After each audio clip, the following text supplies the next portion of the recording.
Hoje nós vamos começar uma nova etapa da nossa viagem. Dessa vez nós vamos lá para o extremo oriente, no outro lado do mundo, num local chamado China. Vamos ver como a vida se originou, se estruturou e se desenvolveu na China antiga. Como nós já vimos nas nossas outras videoaulas, a vida sempre começa a se desenvolver perto de algum rio. E na China não foi diferente. Tudo começou nos rios Huanghe, conhecido como Rio Amarelo, e Yangtze-Kiang, conhecido também como Rio Azul. Lá surgiram as primeiras civilizações chinesas e a primeira cultura que se desenvolveu, a cultura Longshan, que traduzindo do mandarim significa Montanha do Dragão. Então, como todos os outros povos, os chineses também dependiam muito da natureza para sobreviver. Por isso, a primeira referência que eles vão ter, que é a religião, vai ser baseada na natureza. E como todas as religiões, também vai tentar explicar como surgiu o mundo. Esse surgimento seria baseado num deus chamado Panku, que teria criado todo o mundo. Mas esse deus não existia desde sempre, e ele também surgiu justamente da interação do Yin, que seria o frio, a escuridão, a passividade, e também ligado ao feminino, e do Yang, que é a luz, o calor, a atividade ligado ao masculino. Do choque entre essas duas forças teria surgido esse Deus, que teria dividido os céus entre o mar e os céus com o seu machado, e quando ele morreu, seus olhos teriam virado o sol e a lua, e dos parasitas que ele tinha teriam surgido os animais. Bem doido, né, gente? Mas esse não é o único Deus. Os chineses, por exemplo, têm muitos deuses ligados a animais. Os animais são muito importantes e por isso eles são retratados na mitologia chinesa. Os 4 mais importantes são chamados de animais celestiais. O primeiro que aparece é o dragão, o chefe deles, ligado à benevolência, à fartura, à nobreza e à justiça. Ele é tão importante e por chefiar, normalmente os imperadores usavam a figura dele nas suas vestimentas e nas suas bandeiras. Depois vem a Fênix, que, como a própria lenda diz, renasce das cinzas, ou seja, ela representa o renascimento e ela é, na mitologia, a esposa do dragão. O que faz muito sentido, já que as esposas e concubinas dos imperadores normalmente usavam algum adereço com esse desenho também. O terceiro é o tigre branco, que normalmente representa a força e a coragem.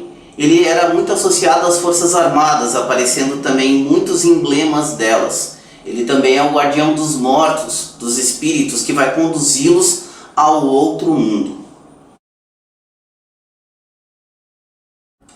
Por último, mas não menos importante, a tartaruga negra, que acredita que ela tinha uma grande longevidade, uma grande sabedoria e que ela poderia prever o futuro. As pessoas acreditavam que no casco dela havia um portal onde ela se transportava para outra dimensão e lá ela conseguia saber o que ia acontecer no futuro, retornando então para o nosso plano e podendo dar as respostas a qualquer pergunta.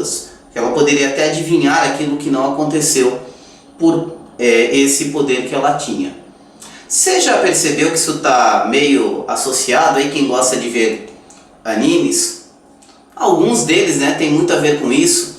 Tem o Beyblade e tem até um novo, Bungo Stray Dog, que não tem ainda tradução em português. Embora não esteja nessa mitologia como animal celestial, não poderíamos esquecer do deus macaco ou rei macaco. Segundo a história que se conta dele, ele teria nascido junto aos deuses no seu mundo, mas teria sido ignorado. Ele, que nunca gostou de ficar no seu canto, foi fazendo coisas para chamar a atenção. Muito brigão e bagunceiro, ele começou a incomodar muito aos deuses, sendo então deixado um tempo no esquecimento da terra. Os deuses, vendo que ele continuava armando problemas aqui, tentaram dar uma tarefa para ele lá no mundo dos deuses para ver se ele ficava quieto como limpador dos locais, mas ele não aceitou. Então ele rouba o cetro do deus dragão, um cetro que poderia encolher e esticar o tamanho que quisesse, para forçá-lo a arrumar uma grande briga, já que ele achava que ele era um adversário digno. Isso acabou levando ele a se aliar com os reis demônios da mitologia chinesa.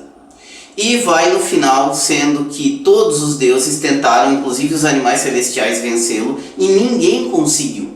Somente Buda, usando o artifício, enganou-o e o prendeu numa caverna por mais de 500 anos, do qual um monge que teria conseguido libertá-lo, porém deixando ele preso por uma bandana que apertava a sua cabeça toda vez que ele não fazia o que o monge mandava. Assim ele teria finalmente conseguido vencer e controlar o seu espírito e teria finalmente transcendido para o nível que ele precisava, tornando-se um ser mais iluminado. Você já parou para pensar? Evolução para macaco, gigante, bastão que estica e encolhe. Parece até que eu estou falando de Dragon Ball. Pois é, tá aí uma das influências do desenho. Depois de nós falarmos sobre toda a mitologia e sobre as origens da China, começamos a imaginar como esse povo todo se unificou para formar o império. Houve primeiro uma batalha entre 3 grandes reinos, chamada Batalha dos 3 Reinos, aonde durante esse período não houve unificação. E só depois da conclusão dessa batalha é que um imperador ele vai constituir a primeira dinastia. Mas como é que será que foi essa união? Como surgiu essa primeira dinastia? Quem foi essa primeira família que governou? Isso nós vamos ver no nosso próximo videozinho. Não esqueça, se você gostou, se inscreva, deixe seus comentários aqui embaixo, suas perguntas ou sugestões para os próximos vídeos, ative as notificações e dê o seu like. E até o próximo vídeo.